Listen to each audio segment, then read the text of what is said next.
How are you, my dear students? I think you are well by the best of the Almighty. I am also fine. Let's discuss today's topic. Today's topic is on how we will complete a sentence with a clause or a phrase that is related to the second paper, grammar option. ঠিক আছে, আশা করি তোমরা সবাই ভালো আছো, সুস্থ আছো, যে যেখানেই আছো, ইনশাল্লাহ করোনা মুক্ত আছো। আজ আমরা ইংরেজি দ্বিতীয় পত্র নিয়ে কথা বলছি। ইংরেজি দ্বিতীয় পত্রের আমাদের গ্রামার অপশন নিয়ে আজকের ক্লাস অনুষ্ঠিত হবে। আমাদের আজকের গ্রামার পর্বে রয়েছে completing sentences with a clause or phrase. Completing sentence একটা জটিল বিষয় কিছু বলতে গেলে, কেননা it includes all kinds of grammar if you want to complete a sentence. কারণ এটা যদি আমি একটা অসম্পূর্ণ বাক্যকে সম্পূর্ণ করতে চাই, তাহলে সব ধরনের গ্রামার আমার জানা দরকার। তো যেহেতু তোমরা সেকেন্ড ইয়ার, তারপরে আমরা গ্রামারের বেশ কিছু বিষয় ক্লাসে আলোচনা করছি, তার আলোকে আমি বলতে চাই যে তোমরা বুঝতে সক্ষম হবে। তারপরে আমি আবারও বলছি, যেহেতু আমার ফোন নাম্বার তোমাদের কাছে আছে, যেখানে সমস্যা হবে you can also make contact with me over your mobile phone. I assure my students I must respond to your call.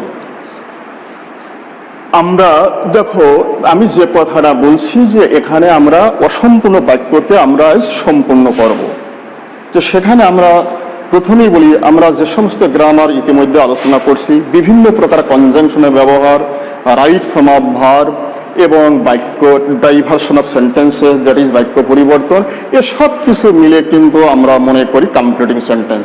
তার মানে কি, a student has to have a full command over framing sentence, over framing a sentence. একটা বাক্য তৈরি করার জন্য একটা ছাত্রের ইংরেজি পূর্ণ দখল থাকতে হবে। এখানে আমরা বলছি যে একটা অসম্পূর্ণ বাক্যকে আমি কিভাবে সম্পন্ন করব, যে কোনো কোনো সময় আমি ফ্রেজ ব্যবহার করব, কোনো কোনো সময় ক্লজ ব্যবহার করব। এখানে সমস্যা হলো যে জিনিসটা, যে আমি কিভাবে বুঝতে পারবো যে এইখানে ফ্রেজ, একটা ফ্রেজ দ্বারা পূরণ করব, আবার আমি কিভাবে বুঝবো যে এখানে একটা ক্লজ দ্বারা আমরা এই অসম্পূর্ণ বাক্যকে সম্পন্ন করব। আমি এখানে বেশ কয়েকটা উদাহরণ লিখেছি। I will explain word after another, so it will be easier for a student to appreciate it. ঠিক আছে, আমরা দেখি প্রথম বাক্য, if you work hard, comma gap. এখন আমি নিশ্চিত বুঝতে পারলাম যে এই গ্যাপটা আমি একটা ক্লজ দ্বারা পূরণ করব, কেননা আমাদের ইফ কনজাংশন আমরা ব্যবহার করছি। ইফ হচ্ছে এমন একটা কনজাংশন, ইহা দ্বারা কন্ডিশনাল সেন্টেন্স তৈরি হয়। তাহলে এই নিয়ম অনুযায়ী ইফের পরের যে ক্লজটি যদি সিম্পল প্রেজেন্ট হয়, পরবর্তী ক্লজটি হবে সিম্পল ফিউচার। অর্থ অনুসারে আমি এই অসম্পূর্ণ অংশকে এমন একটি ক্লজে নিয়ে আসবো যে ক্লজটি হবে সিম্পল ফিউচার। এই দেখো, if you work hard you will pass. তুমি যদি কঠোর পরিশ্রম করো তাহলে তুমি পাস করবে। তাহলে আমরা জানলাম ইফ এর structure if plus present plus future. এই স্ট্রাকচার অনুযায়ী এই বাক্যটা আমরা কিন্তু সম্পূর্ণ করতে পারি। কোনো কোনো সময় এমনও হতে পারে ইফটা কিন্তু দুটি ক্লজের মাঝেও থাকতে পারে। ইফ দুটি ক্লজের মাঝে থাকুক আর আমার মতে বাক্যের প্রথমেই থাকুক, তোমরা দেখবে যে ইফের পরে যে ক্লজটি ব্যবহৃত হবে সেই ক্লজটা হবে সিম্পল প্রেজেন্ট, আর একটি ক্লজ যেখানেই থাকুক সেটা হবে সিম্পল ফিউচার। তাহলে আমরা বুঝতে পারলাম যে if you work hard you will pass. পরবর্তী বাক্যটি আমরা দেখছি, the student reads attentively with a view two.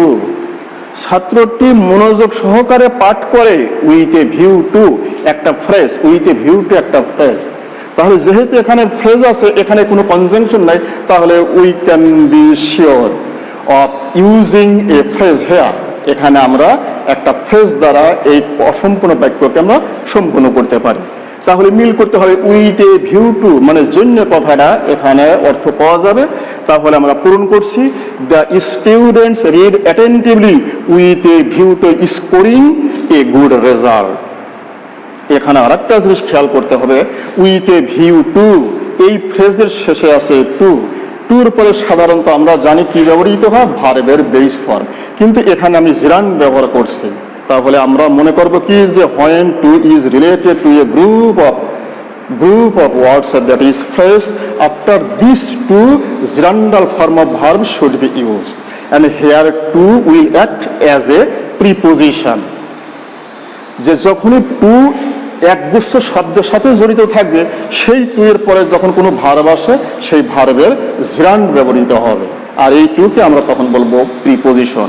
আর সাধারণত টুর পরে যখন ভার্বের, সাধারণত আমরা জানি টুর পরে ভার্বের বেস ফর্ম ব্যবহৃত হয়। আমরা জেনারেলি যখন টু ব্যবহার করি, আই অ্যাম গোয়িং টু বাজার টু বাই সামথিং, এই টু বাই এটা সাধারণ ইউজ। এই টুটাই একগুচ্ছ শব্দের সাথে জড়িত নয়। এই জন্য আমাকে এমন একটা ফ্রেজ আমি যুক্ত করব যে ফ্রেজের ভার্ব থাকলে ভার্বের সাথে আইএনজি যোগ হবে।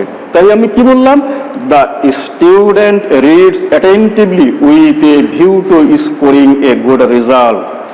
ছাত্রটি মনোযোগ সহকারে পড়াশোনা করে ভালো ফল করার জন্য। তাহলে আমার বাক্যটা পরিপূর্ণ হয়ে গেল। পরবর্তী বাক্য, you can not be healthy, তুমি স্বাস্থ্যবান হতে পারবে না, আনলেস ডট ডট। তাহলে আনলেস নিঃসন্দেহে একটা কনজাংশন। আমরা ক্লাসেও হয়তো এই কথাটা আমি বলে থাকতে পারি, আনলেস ইফের মতোই কাজ করে, তবে unless itself is a negative, so after using unless you should not use any negative form. Unless নিজেই যেহেতু নেগেটিভ, এই কারণে আনলেসের পরে কোনো আর নেগেটিভ ফর্ম ব্যবহার করা যাবে না। অতএব আনলেসকে ভাঙলে আমরা কি পাবো, মনে রাখবে, আনলেসকে ভাঙলে আমরা পাবো ইফ প্লাস নট। আনলেসকে ভাঙলে আমরা এটা পাই ইফ প্লাস নট, যদি না। তাহলে আনলেস আবার দুটি ক্লজের মাঝে এবং বাক্যের প্রথমে ব্যবহৃত হতে পারে, যেখানেই ব্যবহার করা হোক আমরা ইফের ন্যায় এটা ব্যবহার করব। তাহলে you can not be healthy, তুমি স্বাস্থ্যবান হতে পারবে না, আনলেস গ্যাপ। তাহলে আমি উপযুক্ত একটা ক্লজ দিয়ে এটা পূরণ করব। কেন ক্লজ দিয়ে? এখানে আমি আগেই বলছি আনলেস একটা কনজাংশন, আর যখনই কনজাংশন থাকবে কনজাংশনের পরে নিঃসন্দেহে আমরা ভাবতে পারি এখানে একটা পূর্ণাঙ্গ ক্লজ ব্যবহৃত হবে। তাহলে আমরা কিভাবে পূরণ করছি, you can not be healthy unless you eat balanced diet, তুমি স্বাস্থ্যবান হতে পারবে না যদি না তুমি সুষম খাবার খাও। আমি মিল করে লিখছি। এখন যদি আমি এভাবে ব্যাক করে লিখতাম যে you can not be healthy, তুমি স্বাস্থ্যবান হতে পারবে না, আনলেস ইউ সুইম, মিল থাকতে হবে। Unless you play football, unless you quarrel with others, তাহলে বাক্যটা কিন্তু হলো না। কারণ বাক্যের একটা নিয়ম আছে, অর্থবোধক হতে হবে। সেই নিয়ম অনুযায়ী আমি উপযুক্ত একটা ক্লজ দ্বারা আমরা এই বাক্যটি, এই অসম্পূর্ণ বাক্যটি আমরা পূরণ করব।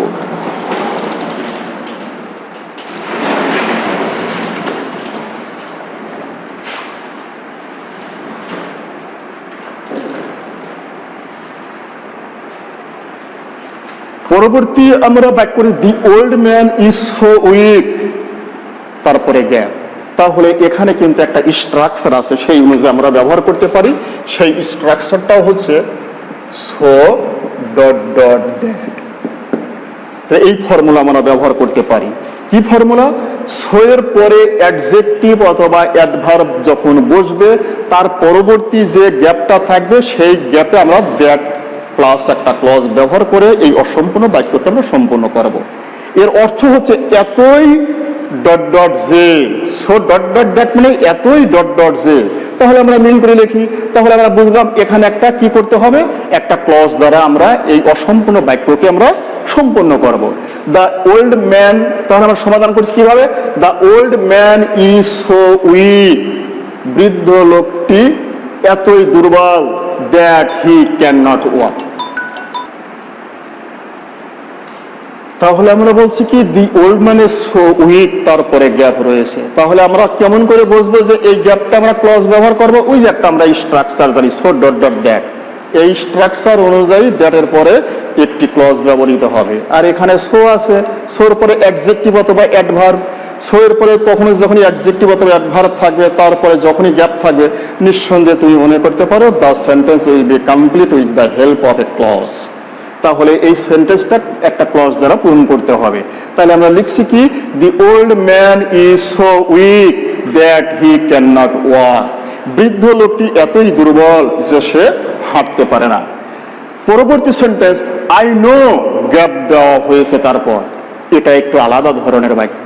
আই নো, নো একটা ট্রানজিটিভ ভার্ব, তারপরে আমরা মনে করি এই নোর পরে আমি যদি একটা উপযুক্ত মানে নাউন ফ্রেজ দিয়ে দেই হবে, অথবা আমি যদি মনে করি যে না আমি এখানে একটা ক্লজ ব্যবহার করব, তাও কিন্তু করা যেতে পারে। যেটা সুবিধা হয় সেটা আমরা করব।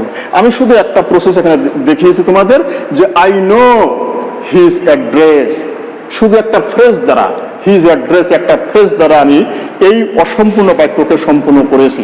তুমি যদি মনে করো এটা এমন একটা বাক্য, এখানে কিন্তু আমি আবার দ্যাট প্লাস ক্লজ দ্বারাও কিন্তু এই অসম্পূর্ণ বাক্যকে আমি সম্পূর্ণ করতে পারি। যেমন আমি যদি এভাবে লিখি, I know that he will go abroad, আমি জানি যে সে বিদেশ যাবে। আমার বাক্যটা অর্থবোধক হলেই তো হয়ে গেল। তাহলে দেখো, I know that he will go abroad, আমি জানি যে সে বিদেশ যাবে। তাহলে আমরা এমন কিছু ধরনের বাক্য আছে যে কি, যে সেখানে আমরা ইচ্ছাকৃত ফ্রেজ দ্বারা বাক্যটা পূরণ করতে পারি, আবার মনে করি যে না এটা একটা ক্লজ দ্বারা পূরণ করবো, তাও কিন্তু আমরা করতে পারি। মোট কথা, আমার গ্রামারের উপর ভালো দখল থাকলে, সেন্টেন্স ফ্রেমিং এর উপর ভালো দখল থাকলে বিভিন্নভাবে বাক্যটা পূরণ করা যাবে। পরবর্তী বাক্য, ইট is many years since gap. এই সেন্সটা একটু আলাদা ধরনের সেন্স। এই সেন্সটা সবসময় দুটি ক্লজের মাঝে ব্যবহৃত হবে। আরো সেন্স ব্যবহার করা হয়, সেন্স কারণ জড়িত ক্লজের পূর্বে ব্যবহৃত হয়। এই ক্ষেত্রে সেন্স দুটি ক্লজের মাঝেও ব্যবহৃত হতে পারে এবং বাক্যের প্রথমেও ব্যবহৃত হতে পারে। বাক্যের প্রথমে ব্যবহৃত হলে সেন্সের অর্থ হবে যেহেতু, সিন্স হি ইজ ইল, যেহেতু সে অসুস্থ সেহেতু সে কলেজে যাবে না, হি will not go to college. তাহলে এই সিন্স হচ্ছে কারণ জড়িত ক্লজের পূর্বে আমরা ব্যবহার করছি। যখন দুটি ক্লজের মধ্যে একটিতে কারণ থাকবে আর একটিতে কারণের ফল প্রকাশ পাবে, তখন আমরা সিন্স ব্যবহার করতে পারি। এটা আবার বাক্যের কমপ্লেক্স বাক্যের মাঝেও ব্যবহার করা যেতে পারে। যেমন ওই বাক্যটা আমরা এভাবে লিখতে পারি, he will not go to college since he is ill. সে কলেজে যাবে না কারণ সে অসুস্থ। আর এই সেন্স একটা আলাদা ধরনের সেন্স, এখানে কোনো কারণ প্রকাশ পাবে না। এই সেন্সের অর্থ হবে তারপর থেকে, এই এবং খুব ইম্পর্টেন্ট। এবং আমরা মনে করবো কি, যখন এই সেন্স মাঝে ব্যবহৃত হবে তখন একটা নিয়ম আছে, সেন্সের পূর্বের ক্লজটি যদি সিম্পল প্রেজেন্ট বা প্রেজেন্ট পারফেক্ট হয়, তাহলে সেন্সের পরের ক্লজটি হবে সিম্পল পাস্ট। আবার সেন্সের পূর্বের ক্লজটি যদি সিম্পল পাস্ট হয়, তাহলে সেন্সের পরের ক্লজটি হবে পাস্ট পারফেক্ট। এই ক্ষেত্রে যেহেতু সেন্সের পূর্বের ক্লজটি আছে সিম্পল প্রেজেন্ট, এই কারণে আমরা সেন্সের পরে একটা অর্থবোধক একটা ক্লজ সম্পৃক্ত করেছি যেটা সিম্পল পাস্ট। যেমন ইট ইজ মেনি ইয়ার্স, অনেক বছর হয়ে গেছে, সিন্স মাই মাদার ডাইড। তাহলে মাই মাদার ডাইড এটা সিম্পল পাস্টে আমরা করেছি। তার মানে মাই মাদার ডাইড, আমার মা মারা গেছে, তারপর থেকে ইট ইজ মেনি ইয়ার্স সিন্স, অনেক বছর হয়ে গেছে। আমরা একত্রিতভাবে ভালোভাবে বলতে গেলে হবে কি, অনেক বছর হলো আমার মা মারা গেছে। আমরা বাক্যটা অন্যভাবে লিখতে পারি, it is many years since Bangladesh got independent. অর্থবোধক হলেই হবে, অনেক বছর হলো বাংলাদেশ স্বাধীন হয়েছে। আমরা বিভিন্নভাবে করতে পারি। মোট কথা, বাক্যটা অর্থবোধক হলেই হবে। আর নিয়ম অনুযায়ী সেন্সের পরের যে ক্লজটি হবে সেটা কন্টেন্ট যে হবে, সেটা যদি আমি বুঝে লিখি তাতেও কোনো সমস্যা নাই। তারপরে দেখো, he gave me a lot of money, সে আমাকে প্রচুর অর্থ দিল, সো দ্যাট, তারপরে গ্যাপ।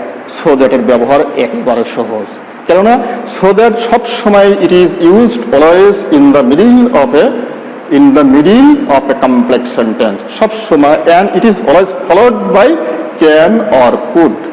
সো দ্যাট সব সময় দুটি ক্লজের মাঝে ব্যবহৃত হয়। আর সো দ্যাটের পরে এর অর্থ যাহাতে, সো দ্যাটের পরে যে ক্লজটি ব্যবহৃত হবে সেই ক্লজের টেন্স অনুসারে ক্যান অথবা কুড ব্যবহার করতে হবে। যদি প্রেজেন্ট টেন্স হয় তাহলে আমরা ক্যান ব্যবহার করব, আর যদি পাস্ট টেন্স হয় তাহলে আমরা কি ব্যবহার করব, তাহলে আমরা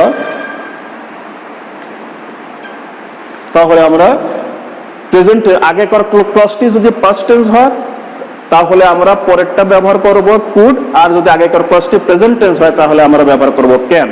যেহেতু হি গেভ মি, এটা পাস্ট টেন্স, এই কারণে আমি কি করছি, আমি পরবর্তী ক্লজটি পাস্ট টেন্স করে দিয়েছি।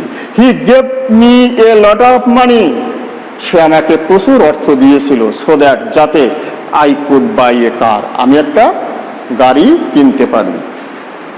তারপরে হি র্যান ফাস্ট, সে দ্রুত দৌড়াইয়াছিল। তারপরে লেস্ট, এমন একটা কনজাংশন, এটাও খুব ইম্পর্টেন্ট একটা গ্যাপ ফিলিং এর নিয়ম, যে সবসময় দুটি ক্লজের মাঝে ব্যবহৃত হবে। আর লেস্টের পরে যে বাক্যটি, যে ক্লজটি আমি তৈরি করব তাহাতে মডাল হিসেবে অবশ্যই শুড আমরা ব্যবহার করব, তা না হলে বাক্যটা অর্থবোধক হবে না। এই কারণে আর লেস্ট সব নেগেটিভ ধারণা দিয়ে থাকে, অর্থ যাতে করে, নইলে, এরকম অর্থ প্রদান করে থাকে। হি র্যান ফাস্ট, সে দ্রুত দৌড়াইয়াছিল। Lest he should miss the train, যাতে করে সে ট্রেনটি মিস না করে। তাহলে আমরা জানলাম লেস্ট দুটি ক্লজের মাঝে সবসময় ব্যবহৃত হয়, আর লেস্ট নেগেটিভ ধারণা প্রদান করে থাকে, আর লেস্টের অর্থ যাতে করে বা নইলে, আর লেস্টের পরে মডাল হিসেবে আমরা অবশ্যই শুড ব্যবহার করব। পরবর্তী clause, I know the place, আমি স্থানটি চিনি, হোয়ার, গ্যাপ। তার মানে আমরা এখানে এটা হলো রিলেটিভ অ্যাডভার্ব, এইখানে আমরা পূর্ণাঙ্গ, যেহেতু হোয়ার আছে তাহলে নিঃসন্দেহে আমরা এখানে পূর্ণাঙ্গ একটা ক্লজ দ্বারা এই বাক্যটা পূরণ করব, যাতে বাক্যটা অর্থবোধক হয়। আমরা লিখেছি আই নো দ্য প্লেস, আমি স্থানটি চিনি, হোয়ার হি ওয়াজ বর্ন, যেখানে সে জন্মগ্রহণ করেছিল। আমি আরো অন্যভাবেও কিন্তু লিখতে পারতাম, এর সাথে মিল করেও কিন্তু আমরা লিখতে পারতাম। ডিয়ার স্টুডেন্টস, গ্যাপ ফিলিং তো নিয়মের অন্ত্র নয়, আমি কিছু বেশ নিয়ম নিয়েই আমরা এখানে আলোচনা করার ইচ্ছা ছিল, কিন্তু আমরা যেহেতু এখন সময় আর বেশি আমি দিতে পারছি না তোমাদের, পরবর্তীতে সম্ভব হয় আমি কম্পিটিং আরেকটা ক্লাস নেব, অথবা না হলে গ্রামারের অন্য অপশন নিয়ে আমরা কথা বলবো। তোমাদের কাছে আমি যে কথাগুলো তুলে ধরলাম, যে এখানে কিন্তু আমি অল্প কয়েকটা বাক্য নিয়ে কথা বলছি, কিন্তু এই গ্যাপ ফিলিং কমপ্লিটিং সেন্টেন্সের বেশ কিছু নিয়ম আছে। আমি গুরুত্বপূর্ণ কয়েকটা শর্ট আউট করে তোমাদের সামনে উপস্থাপন করলাম, আশা করি তোমরা ভালোভাবে বুঝতে পারবে। তারপরেও আমি তোমাদের বলছি, কোথাও বুঝতে সমস্যা হলে তোমরা আমার সাথে ফোনে যোগাযোগ করবে, আমি অবশ্যই তোমাদের সেই কলে সাড়া দেবো। তোমরা সকলেই সুস্থ থাকো, সুন্দর থাকো। ওকে, থ্যাঙ্কস।